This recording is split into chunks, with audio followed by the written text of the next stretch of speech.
Please join with me in welcoming to Kansas City General H.R. McMaster. It's great to see everybody, and thanks for the kind of introduction. There are a lot of people in the audience who really know the real deal, that I was able to achieve anything that I was able to achieve in my career because I always had people around me who compensated for my many deficiencies, and I also had amazing mentors, and many of you are in this room today. It's going to be quite a schedule, like a late night tonight, start Army schedule tomorrow at 7:30. So I'm going to need Kevin Kilbride in the back there to come wake me up in the morning as he did in Iraq every morning when I was regimental commander. And he was often in disguise, as if he was in his right mind. He would come into my room. I was regimental commander. I was like, the 71st Colonel of the regiment, and Captain Kilbride would come in with like a Darth Vader mask on, breathing heavily. 71st. Time to wake up. So great to see you, Kevin, and to see so many friends. And thanks for Colonel Rod Cox for the opportunity to see so many great old friends, meet some new friends, and to be in really distinguished company. Distinguished company because all of you care about our nation, and you care about supporting those who are serving in uniform and are supporting the CGSC Foundation. Hey, so, I'm sure this is a dynamic in business. For those of you who have not been in the military, it's certainly the dynamic in the military. You come in as a junior officer, and oftentimes you're on a field training exercise. Things aren't really going right, and you look around, things are kind of screwed up. But hey, somebody up there must have a plan, is what you think, right? And then when you get to mid-level, maybe you're a major, lieutenant colonel, and you look around and things are screwed up, and you think, wow, nobody up there has a plan. But then at some point in your career, you look around, things are screwed up, and you realize it's your job to make the plan, And so I think when I quite unexpectedly went into the job as National Security Advisor, I did so eagerly, to serve the 5th Commander-in-Chief that I had served in uniform, and I hope to make a contribution by maybe helping a newly elected, certainly unconventional president administer an overdue corrective to what were unwise policies and strategies. And at the top of the list for me, because it was kind of personal for me, was the war in Afghanistan. And I had concluded that we were not in our 17th year at the time of the war in Afghanistan. We had fought a 1-year war 17 times over with ineffective and inconsistent strategies that actually, because of our short-term approach to long-term problem there, had actually lengthened that war and made it more costly. And I concluded that this absence of a strategy in Afghanistan was not only counterproductive because our lack of a clear goal and an objective and our lack of a vision for how to integrate all elements of national power and efforts of like-minded partners to achieve a worthy aim was not only counterproductive, but it was unethical. Because the war in Afghanistan no longer met the test that St. Thomas Aquinas gives us in just war theory, that everything you do in war must be oriented on achieving a just end. And I think we succeeded in 2017. And I think if you go back and if you read President Donald Trump's speech in August 2017, you will read the paragraph that he wrote in, and he said, I was not going to do what I told you I'm going to do tonight.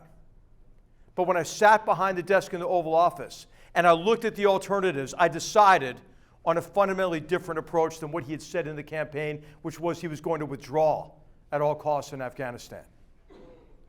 Sadly, he reversed that decision after I left Washington, not because I left, but because I think others were in his ear. And you saw the beginning of what is now a catastrophe in Afghanistan. So I'd like to talk to you a little bit about that, about Afghanistan and what's going on, and misunderstandings of this war. A war that in the information age, I believe, is the least covered and least understood war in our history.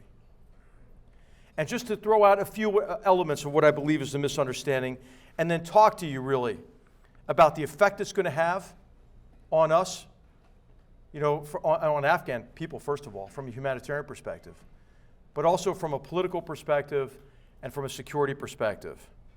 And then maybe what all of us can do. What can we all do to begin to recover from this catastrophe and maybe to try to improve not only our competence, because I believe that the conduct of that war is an astounding example of strategic incompetence, but also to regain our confidence in who we are as a people, which I believe is the first step to being able to implement a sound and reasoned and sustainable approach to foreign policy and national security.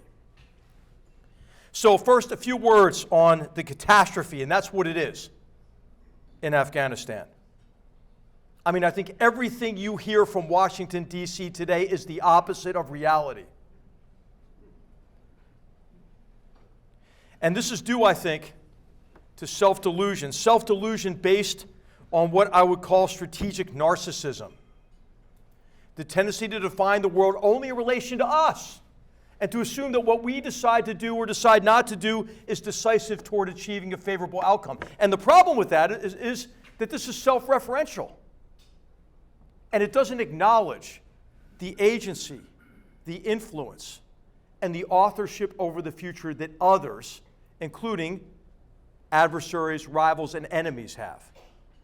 And so what happens is, because of this delusional approach to the world and defining the world only in relation to us, we have lost our strategic competence. Because strategies, like the strategy in Afghanistan, like decisions in Afghanistan, are based on what we, the purveyor, prefers rather than what the situation demands.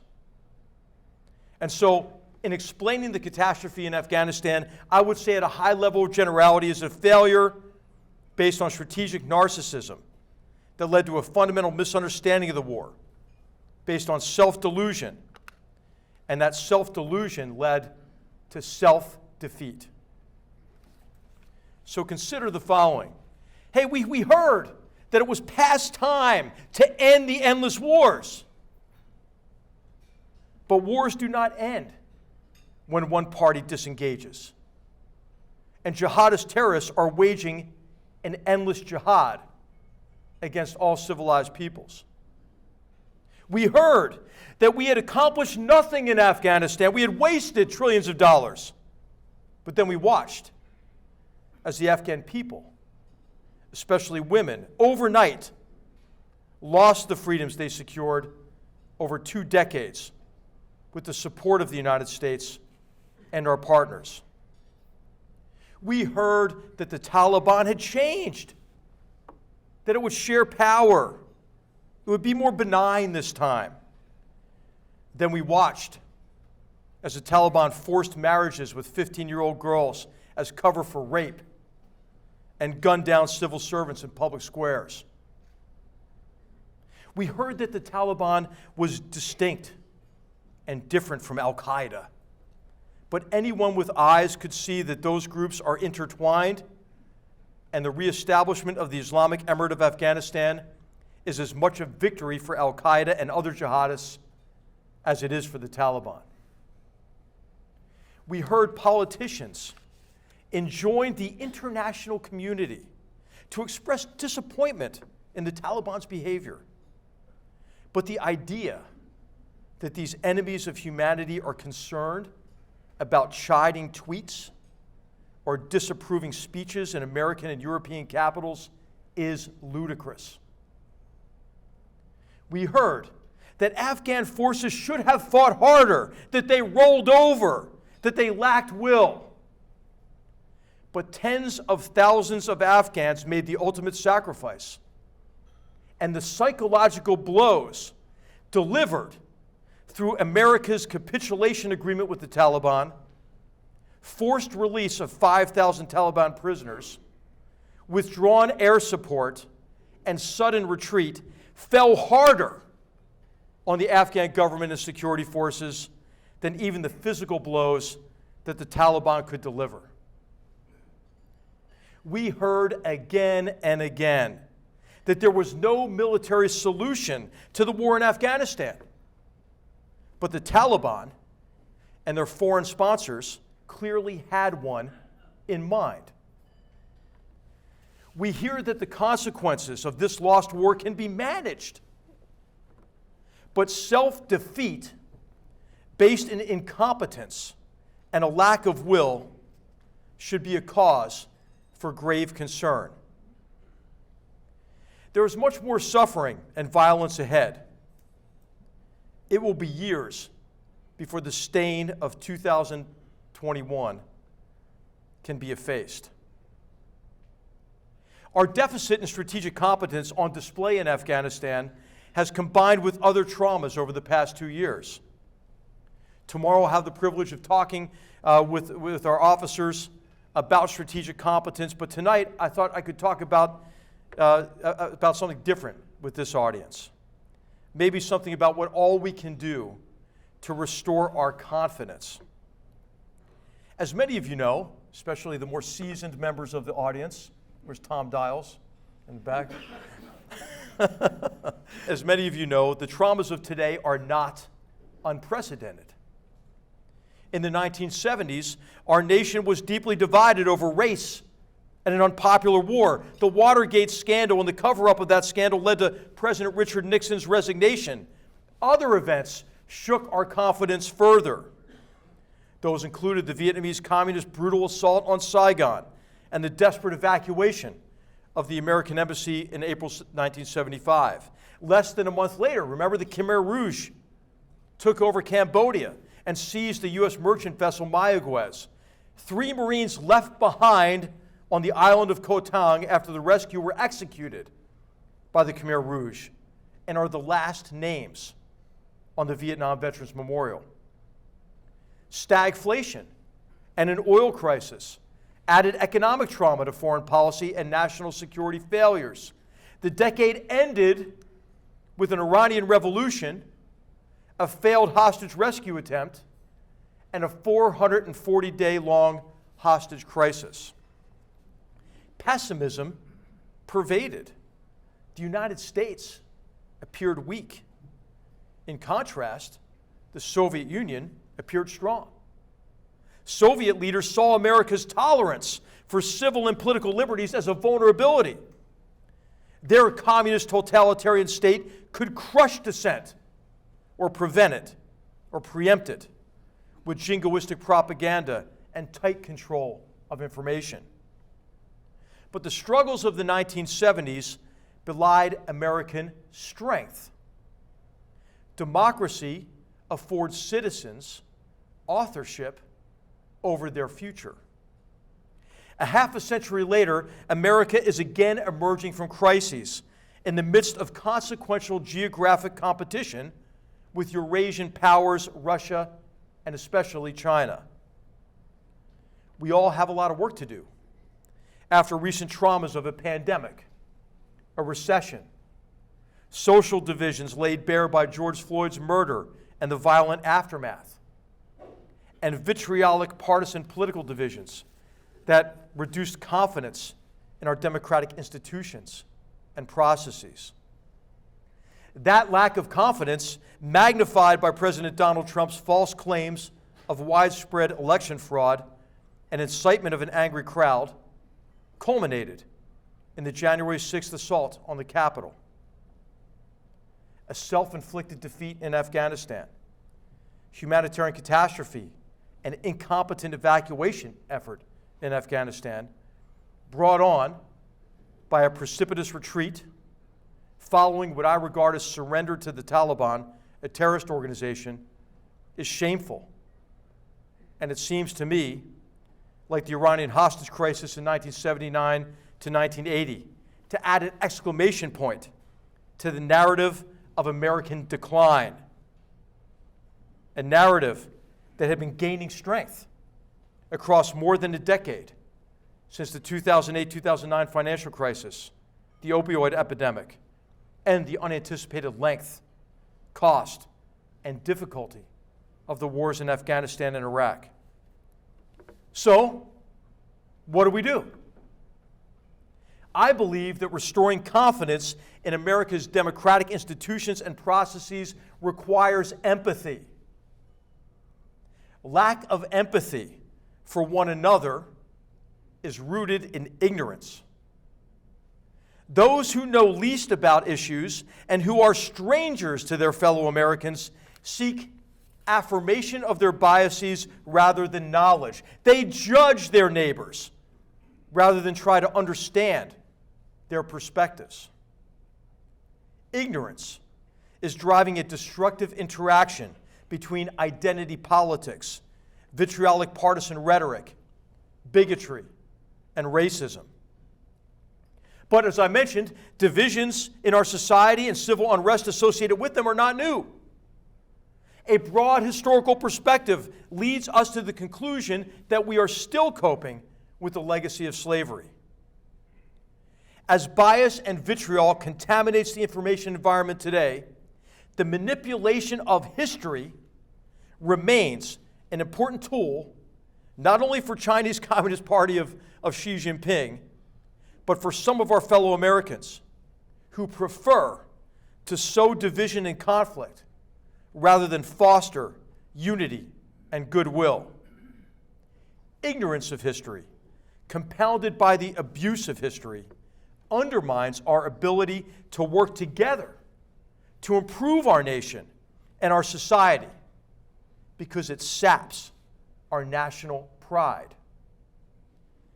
As the late philosopher Richard Rorty observed, national pride is to countries what self-respect is to individuals, a necessary condition for self-improvement. Pride in our nation should not derive from a contrived, happy view of history, but rather from a recognition that our experiment in freedom and democracy always was and remains a work in progress. For example, the emancipation of 4 million of our fellow Americans after the most destructive war in our history was only the beginning of a long journey for equal rights. Milestones along that journey included the failure of Reconstruction, Jim Crow segregation, and the rise of the Ku Klux Klan in separate but equal. In the 1960s, the civil rights movement dismantled the legal basis for Jim Crow segregation, but cultural, economic, educational, and other forms of disenfranchisement continued. We should remember that the manipulation of history was foundational to the obstruction of equal rights for Black Americans, as the myth of the lost cause, remember, portrayed slavery as benign instead of cruel, and the Civil War as a noble effort to preserve states' rights rather than slavery. But it is also an abuse of history to cast the American Revolution as an effort to preserve slavery rather than a righteous struggle to found a nation on principles that ultimately rendered that horrible institution unsustainable. Knowledge of history should encourage Americans to celebrate the principles enshrined in our Declaration of Independence and Constitution while recognizing, hey, that much of our history has cut against those principles, and guess what? Work remains to realize them. Americans can demand better from elected officials, but none of us have to wait for the political class to restore our confidence. Citizens can reach out to fellow Americans, engage in respectful debate, and arrest the destructive interaction between identity politics and critical race theory and bigotry and racism. Americans can empathize with one another and strengthen our common commitment to the principles on which our nation was founded. A sense of history can help us recognize demagoguery and work together to build a better future. It is possible to improve equality of opportunity and access to quality education and health care so that the zip code into which one is born does not impede access to the great promise of America. It is possible to protect our privacy from the avarice of social media companies and counter cyber-enabled information warfare while preserving freedom of speech.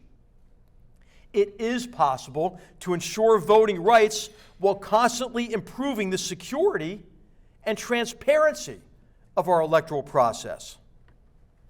It is possible to overcome racism, sexism, and other forms of bigotry without surrendering individual agency or succumbing to reified philosophies that promote victimhood as the new heroism, and teach our children that they are defined more by their identity category than by their character.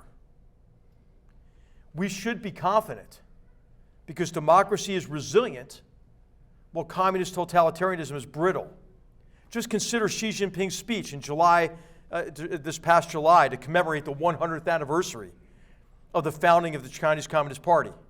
It contained a combination of admonishments, warnings, threats, and of course lots of praise for the 95 million member Chinese Communist Party. But Xi is very much aware of another anniversary this year, the 30th anniversary of Mikhail Gorbachev's resignation and the end of the Soviet Union.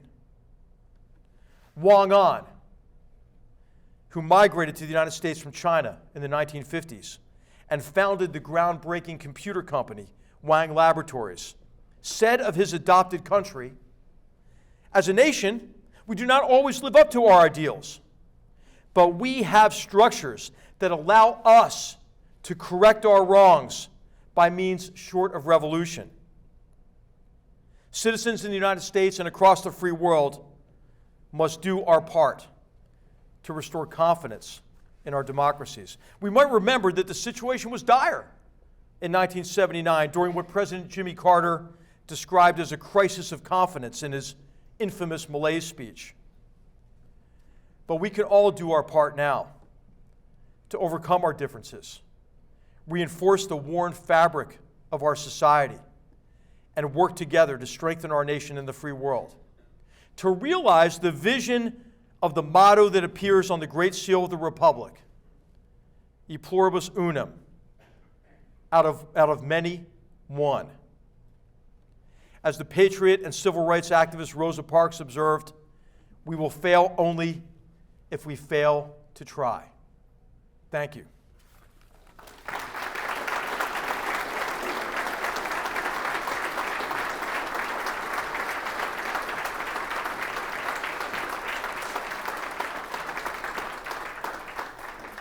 All right, we have time for a question or two.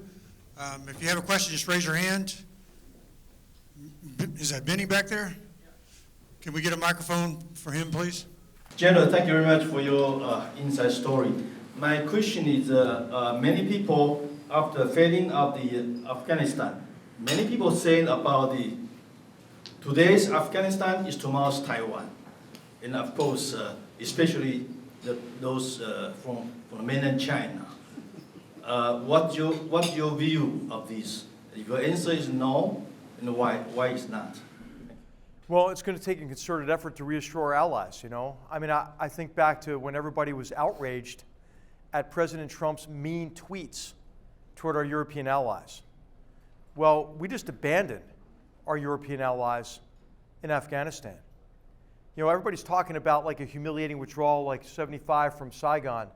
What we are in now is a hostage crisis much bigger than 1979 in Tehran, because we have forced those European countries, because we adhered to the Taliban's timeline in our surrender document that we signed with them, and left and forced European allies to leave their citizens behind who have no way out, and the Taliban are holding them hostage as well as those who they wanted to evacuate. So we have a real crisis of legitimacy. I mentioned, and I'll talk more about this tomorrow, this is a humanitarian crisis that is just only beginning. It is a political crisis because we have lost credibility. I mean, I'm in contact with many of my former European counterparts, and they are so disappointed. They're angry, but they're more heartbroken than anything else that we did this to them. And so I think this does relate to Taiwan. And you saw probably in the China Daily, if anybody can read that, if you can stomach it, it is the kind of the mouthpiece for the Chinese Communist Party. You know, the next day, after our humiliating last flight out of Kabul, after which, by the way, Bajra 313, which is the former Brigade 313, which is Al-Qaeda's brigade inside the Taliban. Remember, those guys were all kitted up and looked like special forces gear? That was a unit outfitted by the Pakistani ISI, funded by Gulf state donations, trained under the Haqqani network to fight under the Taliban. So tell me again about this bold line, between the Taliban and Al-Qaeda, right? So I think that the day after that, the China Daily published this article in which they said, hey, Taiwan, basically, to use we have some friends who have kids in Boston, like the "Who's your daddy" is the message, to Taiwan. So I think there's tremendous political damage, and we haven't even begun to see the security damage associated with the Islamic Emirate of Afghanistan being a terrorist safe haven support base, which it already is. We know from the recent experience with the last time we tried to end an endless war, when then Vice President Biden called up then President Obama and said in December 2011, "Thank you for allowing me to end this goddamn war," right? Think about the conceit behind that statement and what we just did. That wars end when we disengage. As if Al-Qaeda and these other groups are looking around, oh, the Americans are gone, let's just stop. That doesn't happen. And so what happened is Al-Qaeda morphed into Al-Qaeda 2.0, which became ISIS, which took over control of territory the size of Great Britain, which then recruited 30,000 fighters to its cause almost instantaneously, and then conducted over 190 attacks internationally. Right? Remember the Brussels airport, remember Marseille, remember Paris, remember shooting down destroying a Russian airliner, remember the inspired attack in San Bernardino, right? That's what we're in for. And it's going to be even worse because this destabilization is occurring in a terrorist ecosystem that already houses 20 U.S. designated terrorist organizations between Afghanistan and Pakistan. And Pakistan, by the way, who helped create this mess, is going to reap the whirlwind. And that's a country with nuclear weapons. So I think that when you compare what it would have taken to spend about annually what we're doing, 2.5% of our defense budget on Afghanistan as an insurance policy, is the way I viewed it, to prevent what's happening from occurring. That's pennies on the dollar of what we're going to spend now, right? And losses that will be inflicted on us by the strengthening of these terrorist organizations. So it's going to take time to rebuild our credibility and to restore deterrence, I think, because deterrence is capability times will, right? And our adversaries and enemies right now think the will factor is close to zero. Thank you very much, General. Thank you. For your detailed answer. America achieved its goals in first 3 years, most of the goals. And then the Afghanistan was put on ventilator. And that ventilator went another 17 years. And now you pull the plug out and that crumbled. The corruption after 3 years in Afghanistan, whatever the money was going, most of was going towards corruption. A lot of people think that the corruption was made in America. I don't say that America introduced the corruption, but it was not considered to be accounted. This situation was brought in both administrations, Obama administration and Trump administration. But nobody took care of that corruption because America was trying to build the nation and was trying to help the people. But people were not getting the money. Money was going to warlords, money was going to the top elite, and they were just using it. Okay, so the question is, was corruption the fatal flaw to the Afghan state? And I think there's a lot of truth to that. I mean, there's absolute truth to that. But what happened is, our short-term approach to the long-term problem in Afghanistan actually made that problem worse, right? Because think about this, right? From the very beginning, what did we say to the Afghans? Hey, we're leaving, right? We're leaving. And so when those in power, the Karzai government, looked around and said, okay, who's got our back? Nobody? Time to cut some deals. And what happened is Karzai cut deals, as you know, with the warlords, right, between 2002, 2003, right after Secretary Rumsfeld was there. When President Bush gave the mission accomplished speech on the aircraft carrier, Secretary Rumsfeld was giving the same speech in Afghanistan and withdrawing half of our troops, and we only had one brigade there. What was going on across the border in Pakistan? The Taliban was regenerating with the help of ISI and Al-Qaeda, right? So the Afghan leaders who we had helped get into power after the Lloyd Jirga and the bond process said we have to cut deals. And what Karzai did is, in exchange for their fealty, their political fealty he gave them license to steal from the state. He gave them impunity, right? And from that point on, what happened is, with our very anemic effort to help consolidate gains and get the Afghan state just to function, not to become, Denmark, right? Just to be Afghanistan, right? What happened is those militias that we relied on for the offensive in 2001 morphed into criminalized patronage networks. Criminalized patronage networks who, because we said we were leaving, were motivated to build up their power base in advance of a post-U.S. Afghanistan. So they were criminals, right? But the motivation was mainly political. And so these groups were hollowing out the state institutions as we were trying to build them, and diverting assistance, and commoditizing positions, right? And engaging in a whole range of rent-seeking behavior that weakened the state. So what do? We just kept saying over and over again, we're leaving, we're leaving. And so our short-term approach to a long-term problem, right, lengthened the war, made it more costly, and incentivized Afghan leaders not to engage in the kind of strengthening of institutions that was critical to the state's survival. Contrast this with Korea, 1953. End of a war in which casualties for us were about 20 times higher in the Korean War in 3 years than they were in 20 years in Afghanistan. What was the picture in 1953 after the armistice? It was pretty ugly, right? You had a hostile state to the north. You had a country in the south that was ravaged by decades of war and brutal occupation. You had an illiterate population, a corrupt government, no natural resources, okay? Pretty bleak. Look at South Korea now. What did it take? It took a sustained commitment over time. And by the way, it wasn't until the economic reforms of the 70s and the political reforms of the 80s that South Korea really took off. Was it worth it? I don't know. Look north of the 38th parallel and look south of it. Was it worth it? So I think, I disagree with the narrative that what we should have done is just left after 2001, 2002, right? The George Costanza approach to war. Just leave on a high note, right? The consolidation of military gains to get to sustainable political outcomes consistent with what brought you into the war to begin with has always been a part of war. It's not ever been an optional phase. And so what do we want to accomplish?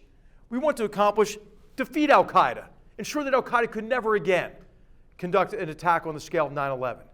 And then to ensure that a political order was established in Afghanistan and adequate security forces that were fundamentally hostile to jihadist terrorists such that that territory could never again be used as a safe haven and support base. And we failed. We failed after 20 years because we didn't stick with it, but also I think across that time, as you alluded to, we made it just as hard on ourselves as we could have. Again, with this short-term approach to what was always a long-term problem. Thank you, General McMaster, for sharing his comments with us.